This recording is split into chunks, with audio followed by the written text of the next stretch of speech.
ठाकरे गटाचे आमदार रवींद्र वायकर यांच्या घरावर देखील ईडीची धाड। जोगेश्वरी भूखंड घोटाळ्याप्रकरणी वायकर ईडीच्या रडारवर। ईडीचे 10 ते 12 अधिकारी वायकरांच्या घरी चौकशीसाठी दाखल। कर नाही त्याला डर कशाला? सरकार कोणतीही कारवाई राजकीय आकस ठेवून किंवा सूडबुद्धीनं करत नाही। वायकरांच्या घरावरील ईडी छापेमारीवर मुख्यमंत्री शिंदेंची प्रतिक्रिया। दिल्लीतील सरकार बदलत नाही तोपर्यंत धाड सत्र सुरूच राहणार। वायकरांच्या घरी सुरू असलेल्या छापेमारीवर शरद पवार यांची प्रतिक्रिया। उद्धव ठाकरेंबाबत अजून खूप गोष्टी बाहेर पडणार। वायकरांनी माहिती लपवली, हिशोब तर द्यावाच लागणार। किरीट सोमय्यांचा इशारा। सध्या बावनकुळे आणि महाजनांचा सत्कार केला जातोय। वळूया महापास घडामोडींकडे।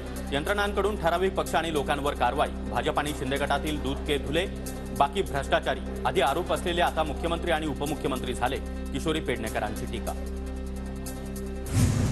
ईडीच्या धाडीमागे राजकारण आहे म्हणण्याची विरोधकांना सवयच। धाडीमागे राजकारण आहे सांगून बदनाम होण्यापासून वाचण्याचा केविलवाणा प्रयत्न। भाजप नेते प्रवीण दरेकर यांची विरोधकांवर टीका। तक्रारीनंतरच ईडीची कारवाई, अधिक तपास करण्याचा ईडीला पूर्ण अधिकार। विधानसभेमध्ये अनेकदा जोगेश्वरी भूखंड घोटाळ्यावर चर्चा। मंत्री शंभूराज देसाई यांची प्रतिक्रिया।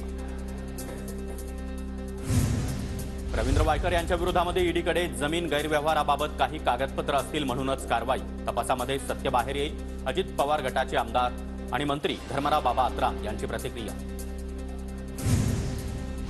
शिवसेना आमदार अपात्रतेप्रकरणी उद्या दुपारी 4 नंतर निकाल। विधिमंडळामध्ये निकालातील शाब्दिक त्रुटी दूर करण्याचं काम सुरू। ठळक मुद्दे फक्त वाचले जाणार।